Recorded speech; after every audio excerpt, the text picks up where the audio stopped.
Mən təbrik edirik bu gözəl qələbə münasibəti ilə.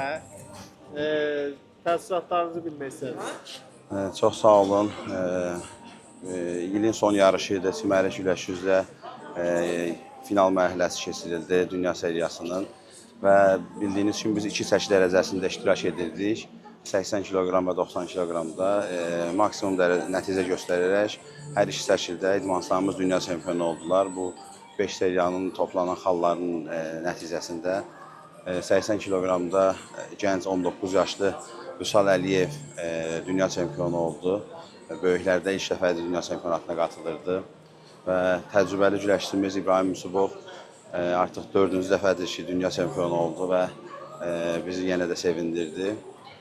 Digər bir idmançımız 80 kiloqramda yenə də Sahib Dadaşov iştirak edirdi bu yarışlarda. Sahib də yalnız bir məğlubiyyətlə, həmin məğlubiyyətdə elə Azərbaycan təmsilçimiz Vüsal Əliyevə minimal hesabla 3-2 məğlub olaraq sonraki görüşündə Gürcüstan təmsilçisinə qalib gələrək bürünc medal qazandı. Gələn il bilir ki, məsuliyyətli ildir, olimpiyada ilidir və artıq bəlkə də indidən başlamaq lazımdır. Bu barədə nə deyə bilərsiniz?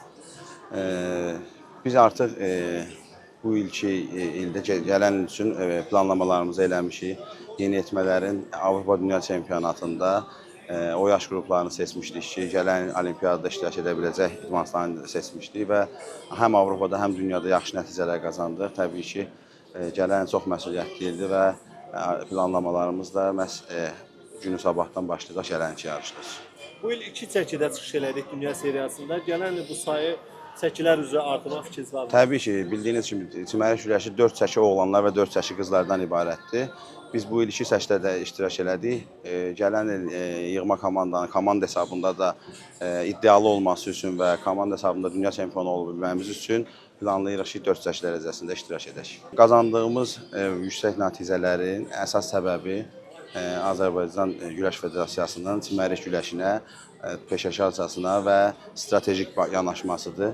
Çünki bildiyiniz kimi çimərlik güləşi dünyada yeni formalaşır, amma çox güclü gəlir. Bir çox ölkələr artıq öz yerini tutubdur. Bu ölkələrin də demək olar ki, ilk sıradan gələnlərin biri də Azərbaycandır. Azərbaycan Güləş Federasiyasının uzaq görən siyasətinin nəticəsindədir ki, biz bugün bu nəticələri qazanırıq. Ümid edirəm ki, çimərlik güləşində iddiamızı daim qoruyaraq, hətta artıraraq davam edəcəyik. Çox sağ olun.